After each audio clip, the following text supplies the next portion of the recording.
Hello friends, मेरा नाम है नीलेश बजाज और इस वीडियो में हम देखेंगे नेस्टेड इफ एल्स के कुछ प्रोग्राम्स। ओके, देखिए। इस प्रोग्राम में मुझे क्या करना है, मुझे यूज़र से 3 नंबर्स लेना है और उन 3 नंबर में से कौन बड़ा है ये कैलकुलेट करना है using nested if else of C language. Okay, देखो, मुझे यूज़र से 3 नंबर लेना है। राइट, x, y, z, ऐसे मैंने 3 वेरिएबल्स लिए और जब तक मैं 3 नंबर्स ले ना लूँ मैं उनमें से बिगेस्ट कैलकुलेट नहीं कर पाऊंगा। सबसे पहले हम क्या करते हैं, यूज़र को इंस्ट्रक्शन देते हैं एंटर एनी 3 नंबर्स।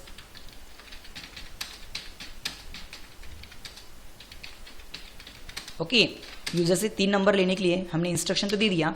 नाउ अब 3 नंबर लेने के लिए, मतलब इनपुट वैल्यू लेने के लिए क्या करेंगे, स्कैन एफ, %d। एक नंबर किस में गया, x में, एक नंबर किस में गया, y में, तो एक नंबर किस में गया, z में। अब 3 नंबर तो आ गए। ओके, अब मुझे इन 3 में से कैलकुलेट करना है कौन बड़ा है। तो मैं x ये सबसे बड़ा है ऐसा कब बोलूंगा, जब वो y और z दोनों से बड़ा रहेगा।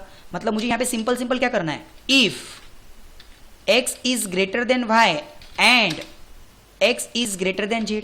मतलब जब मेरा x y और z दोनों से बड़ा है तो मैं क्या प्रिंट करूंगा, x इज बिग। देखो, print F %d is big, मतलब किसकी वैल्यू, तो x की।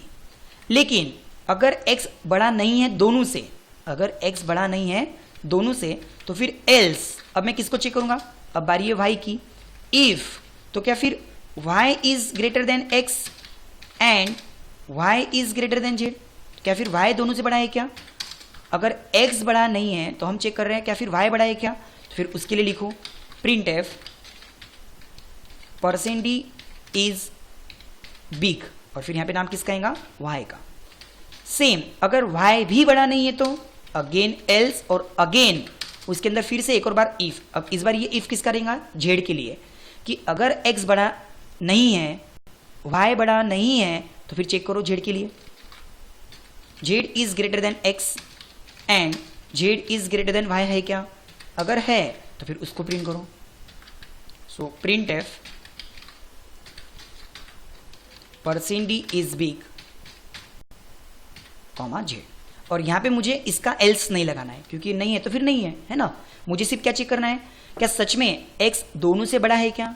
अगर x दोनों से बड़ा है तो फिर हम नीचे क्यों आएंगे, अगर x दोनों से बड़ा है तो हम तो उसको सीधा प्रिंट कर देंगे ना, x इज बिग और सीधा बाहर, मतलब प्रोग्राम क्लोज। लेकिन अगर x बड़ा नहीं है तो हम किसके पास में आएंगे, क्या फिर y बड़ा है क्या। अगर y बड़ा है तो इसको प्रिंट करके प्रोग्राम सीधा क्लोज। लेकिन अगर x बड़ा नहीं, y बड़ा नहीं, तो हम किसके पास में आएंगे, क्या फिर z बड़ा है क्या। अगर z बड़ा है तो उसको प्रिंट करो। देखो, अब मैं रन करता हूँ प्रोग्राम को। ठीक है, यहाँ पे सपोज मैंने वैल्यू डाली लाइक 10, 20, 30। सबसे पहले वो चेक करेगा क्या x दोनों से बड़ा है क्या, नहीं। y दोनों से बड़ा है क्या, नहीं। y दोनों से बड़ा नहीं है, x से तो है लेकिन दोनों से बड़ा है क्या, नहीं। और हमने एंड ऑपरेटर यूज किया है, इसीलिए दोनों से बड़ा है क्या, वो नहीं।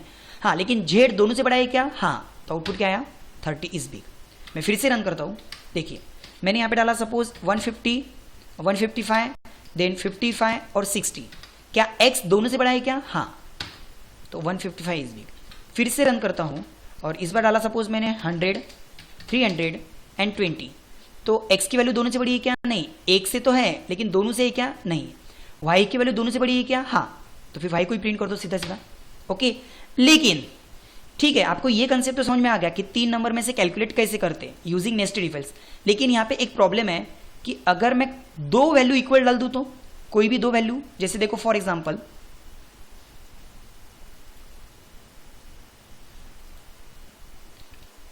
मैंने इसको रन किया और मैंने यहाँ पे डाला सपोज 10, 10 एंड 5। तो अब मुझे बताओ क्या x की वैल्यू दोनों से बड़ी है क्या, नहीं। ओके, फिर अगली बार वो चेक करेगा y को, क्या y की वैल्यू सच में दोनों से बड़ी है क्या, नहीं। फिर वो चेक करेगा z को, क्या z की वैल्यू दोनों से बड़ी है क्या, नहीं। मतलब किसी का भी आउटपुट नहीं आएगा, जबकि यहाँ पे आउटपुट क्या आना चाहिए था कि 3 नंबर में से 10 बड़ा है। ओके, तो पहले वो क्या चेक करेगा, क्या x की वैल्यू दोनों से बड़ी है क्या, नहीं। y की वैल्यू दोनों से बड़ी है, नहीं। z की वैल्यू तो बिल्कुल भी नहीं। तो देखो आउटपुट कुछ भी नहीं आएगा, वैसी प्रोग्राम क्लोज हो गया। मतलब ये हो गया इसका ड्रॉबैक कि अगर इक्वल वैल्यू डालते तो इसीलिए मैं इसको इस तरह से यूज ना करते हुए, ये कंसेप्ट सिर्फ कभी काम आएगा जब आपकी तीनों भी वैल्यू अनइक्वल हो। लेकिन अगर वैल्यू इक्वल है तो फिर मैं दूसरा कंसेप्ट यूज करूंगा। देखिए अब मैं दूसरा कंसेप्ट कौन सा यूज करता हूं, देखिए। सो इफ x की वैल्यू अगर y से बड़ी है तो, मतलब मैंने सिर्फ एक ही नंबर चेक किया। क्या चेक किया कि इफ x की वैल्यू अगर y से बड़ी है तो अब कंपैरिजन किसका करेंगे, x का और z का। क्योंकि अगर x की वैल्यू y से बड़ी है तो फिर अब कंपैरिजन किसका होगा, x का और z का। कि अगर x की वैल्यू z से भी बड़ी है तो डायरेक्ट किसको प्रिंट करेंगे, x को। मतलब print F %d is big और फिर नाम किसका आएगा, दैट इज x। लेकिन अब इसका एल्स मतलब देखो यहां पे क्या हो रहा है कि अगर x की वैल्यू y से बड़ी है, x की वैल्यू अगर y से बड़ी है मतलब y तो कट गया, y कट गया, तो अब x का कंपैरिजन किसके साथ में हो रहा है, z के साथ में। तो अगर x की वैल्यू y से बड़ी है लेकिन x की वैल्यू z से बड़ी नहीं है तो फिर हम किसको प्रिंट करेंगे, z को, क्योंकि y तो पहले कट गया ना। तो यहां पे किसको प्रिंट करेंगे, %d is big, that is नाम किसका आएगा, तो कॉमा z का। लेकिन अगर x की वैल्यू y से बड़ी नहीं है तो फिर हम अंदर नहीं जाएंगे, मतलब ये कंडीशन चेक नहीं करेंगे। अगर x की वैल्यू y से बड़ी नहीं है तो फिर अब कंपैरिजन किसका होगा, y और z का, दैट इज बड़े एल्स में। हम ये वाले एल्स में कब आएंगे, अगर ये कंडीशन फॉल्स हो गई तो, कि अगर x की वैल्यू y से बड़ी ही नहीं है तो फिर अब कंपैरिजन किसका होगा, y और z का। इफ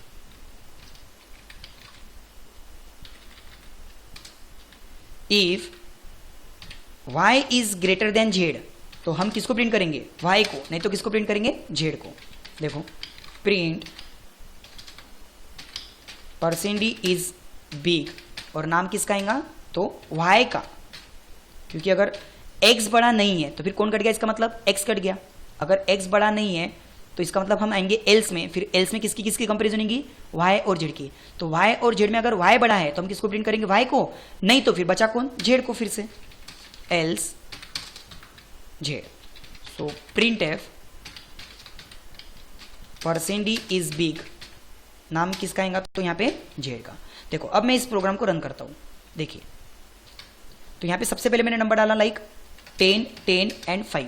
तो सबसे ऊपर वो क्या चेक करेगा, क्या x की वैल्यू y से बड़ी है क्या, नहीं।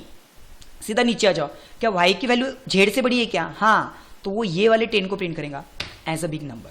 ओके, तो कहने का मतलब अगर आपने दो वैल्यू भी इक्वल डाली तो वो काम करेगा। चलो फिर से मैं इसको 2-3 बार रन करके दिखाता हूँ। देखो जैसे मैंने डाला 10, 20, 30, क्या x की वैल्यू y से बड़ी है क्या, नहीं, तो सीधा कहाँ पे आएगा, नीचे वाले एल्स में। क्या y की वैल्यू z से बड़ी है क्या, नहीं, तो वो उसके भी एल्स में आएगा, मतलब z इज बिग 30। ओके, फिर से मैं रन करता हूँ। मैंने यहाँ पे नंबर डाला सपोज 10, 5 एंड 7। ओके, सबसे पहले x की वैल्यू y से बड़ी है क्या, हाँ। अब चेक होगा x और z के बीच में, क्या x की वैल्यू z से बड़ी है क्या, हाँ, दैट इज 10। ओके, फिर से रन करो। मैंने फिर से सपोज 10, 5 एंड 70 डाला। x की वैल्यू y से बड़ी है क्या, हाँ, x की वैल्यू y से तो बड़ी है। x की वैल्यू z से बड़ी है क्या, नहीं, तो फिर फाइनली किसको प्रिंट करो, z को, दैट इज 70। इस तरह से।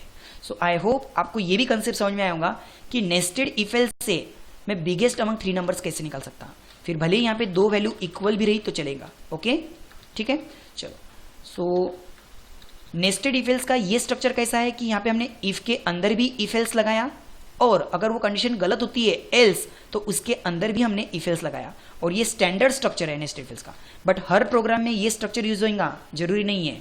आपने अगर मेरे इसके पहले की भी वीडियो देखे होंगे नेस्टेड इफ एल्स के, तो उसमें जरूरी नहीं कि ऐसा स्ट्रक्चर यूज हो। ओके, बट कंडीशन में अगर कंडीशन आती है then it is called nested if else. Okay, so thank you.